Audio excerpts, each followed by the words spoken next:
الرحیم الحمدللہ وکفا وسلام علی عبادہ الذین اصطفیٰ اما بعد۔ عزیزان گرامی، محترم مکرم ذمہ داران علی پبلک اسکول، عمائدین شہر، پردہ نشین خواتین، طلباء و طالبات، اس موقع پر میں بہت مختصر گفتگو آپ کے سامنے دو چار باتیں رکھ کر کے اپنی بات کو ختم کروں گا، اس لیے کہ ہمارے والدین کو سب سے بڑا انتظار جو ہوتا ہے وہ اپنے بچوں کے پروگرام کو دیکھنے کا ہوتا ہے اور ہونا بھی چاہیے۔ تو اس موقع پر میں کوئی لمبی گفتگو تو نہیں کروں گا، البتہ دو چار باتیں جو ذہن میں ہے وہ آپ حضرات کے سامنے رکھنا مناسب سمجھتا ہوں۔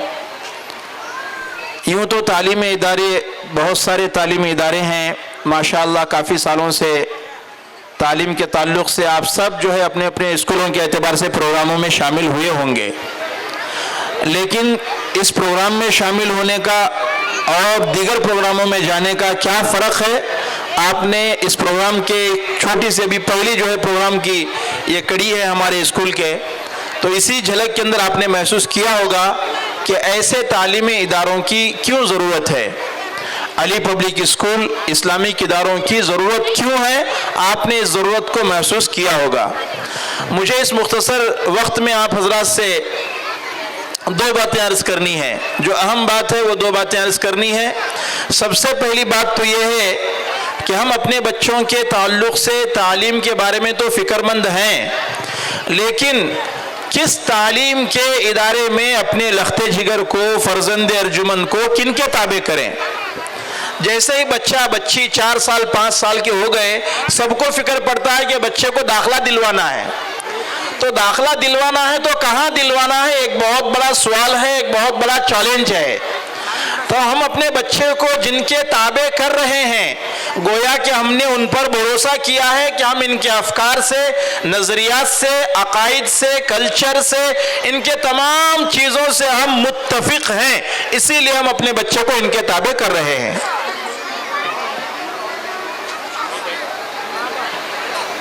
تھوڑی دیر کے لیے اگر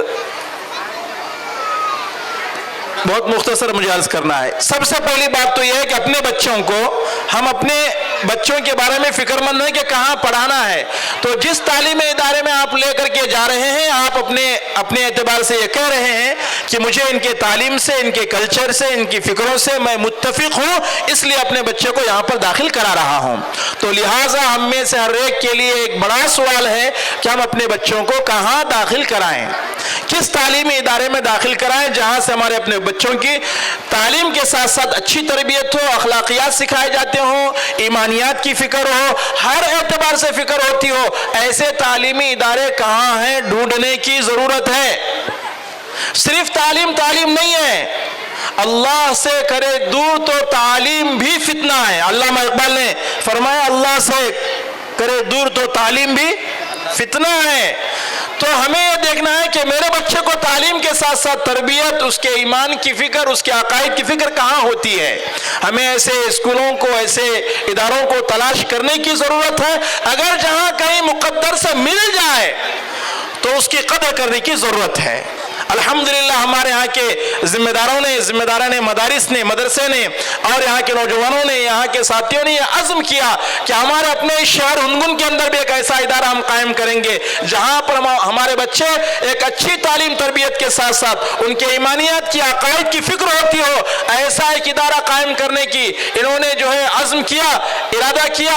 اللہ نے ان کے ارادوں کی لاج رکھتے ہوئے اس چھوٹے سے ادارے کو اللہ نے اپنے فضل سے علی پبلک اسکول کے نام سے قائم کیا۔ الحمدللہ آج ایک چھوٹا سا درخت ہے، آنے والے دنوں میں جو ہے ثمر آور، پھل آور ہوگا۔ جس طرح ناریل کا درخت 8 10 سال 15 سال پہلے لگایا گیا تھا، آج اس پر پھل لٹکے ہوئے ہیں۔ ایک وقت آئے گا کہ یہ ادارے بھی ایسے ہوں گے جس کے پھل آپ محسوس کریں گے، لیکن آج وہ دور نہیں ہے کہ اس کے انتظار کے لیے 10 سال گزر جائیں۔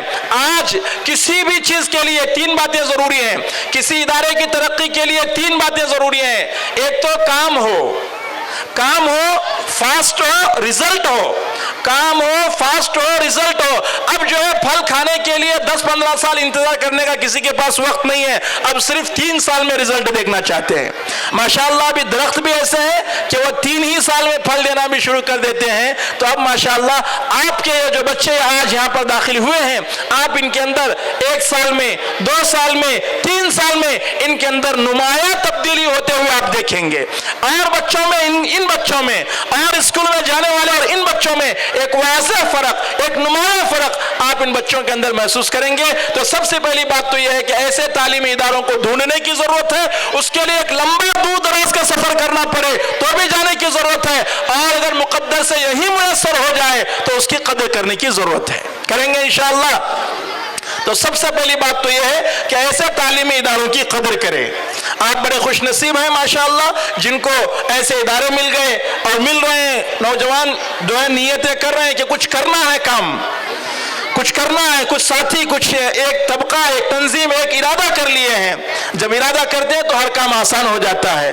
بقول علامہ اقبال رحمۃ اللہ علیہ کے، عقابی روح جب بیدار ہوتی ہے جوانوں میں، نظر آتی ہے ان کو اپنی منزل آسمانوں میں.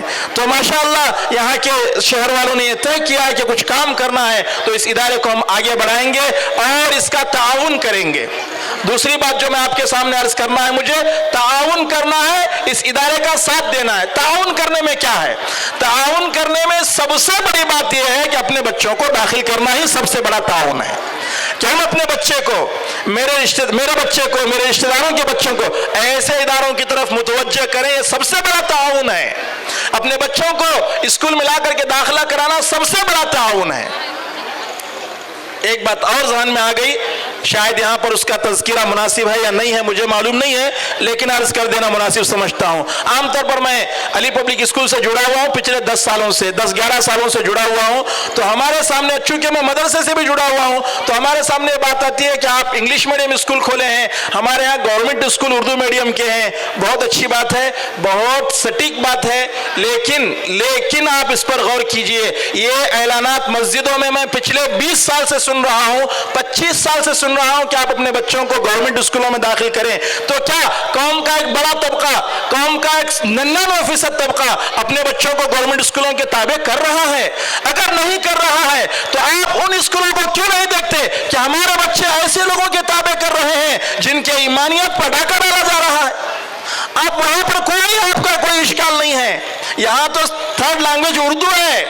سرکاری جو ہے دستاویزات میں انٹر کرا کر کے ہے. 1st انگلش ہے، 2nd کنڑ ہے، 3rd لینگویج اردو ہے. اردو کی حفاظت ہماری ذمہ داری ہے، ہم نے اردو کی حفاظت کی ہوئی ہے. تو یہاں پر یہ ذکر کرنا مناسب تھا یا نہیں تھا، لیکن میں جہاں کہیں جاتا ہوں اس کا ذکر ضرور کرتا ہوں کہ ایسے اداروں کی، کیا آپ نے دیکھا ہے کہ ہر تعلقے کے اندر گورنمنٹ ہاسپٹل ہے؟ ماشاءاللہ یہاں پر بھی ہے گورنمنٹ ہاسپٹل، اچھے فیسلٹیز ہیں. تو کیا اس کے باوجود تمام لوگ علاج کے لیے گورنمنٹ ہاسپٹل ہی جاتے ہیں؟ نہیں جاتے. گرچہ کے بہت سارے فیسلٹیز وہاں پر ہیں، نہیں جاتے. پرائیویٹ کا رخ کرتے ہیں تاکہ اچھا علاج ہو جائے. گورنمنٹ اسکولز ہیں، پرائیویٹ اسکولز کا رخ کرتے ہیں تاکہ اچھی تعلیم ہو جائے. تو میرے بھائیوں، کیا برا ہو جائے گا کہ اگر ایسے ادارے کھلے اور اپنے بچوں کو ہم اپنے ادارے کے اندر پڑھائیں، اپنے بچوں کو اپنے ادارے میں داخل کرائیں، اپنے نگرانی میں پڑھائیں، ان کے ایمانیات کی فکر ہو، ان کی ہر چیز کی فکر ہو، ان کی اخلاقیات کی فکر ہو، تو کیا بگڑ جائے گا؟ تو اس لیے عزیز دوستو بزرگوں، خامی تلاش نہ کرے کہ بھئی مفتی صاحب جو اس کے اسکول کے پیچھے ہیں. دیکھیے ایک بات بہت غور سے سنیے. قوم کے 100% بچے ہمارے ہیں. مدرسے میں آنے والے فیصد 3 ہیں. مدرسے میں آنے والوں کی تعداد 3% ہے. 97% 97% بچے اسکولوں میں ہیں. ان کے ایمان کی حفاظت کرنا بھی ہماری ذمہ داری ہے. ان کے ایمان کی، ان کے عقائد کی، ان کے اخلاقیات کی فکر کرنا بھی ہم سب کی ذمہ داری ہے. لہٰذا ہم نے ایک اور راستہ اختیار کیا کہ جن کو میسر ہو مدرسے میں آ کر کے پڑھیں، جن کو تعلیم ہی حاصل کرنا ہے، عصری تعلیم، ماڈرن ایجوکیشن، اس کے اندر ہم نے ایک ایسا پیرایا ہم نے دیا، ایسا پیٹرن ہم نے دیا کہ اس کے اندر آپ کے دونوں جو ہے ارادے پورے ہو جائیں. اسی کا نام علی پبلک اسکول ہے. تو خامی تلاش نہ کرے کہ بھئی یہ ہو وہ، خامی ہر جگہ ہے.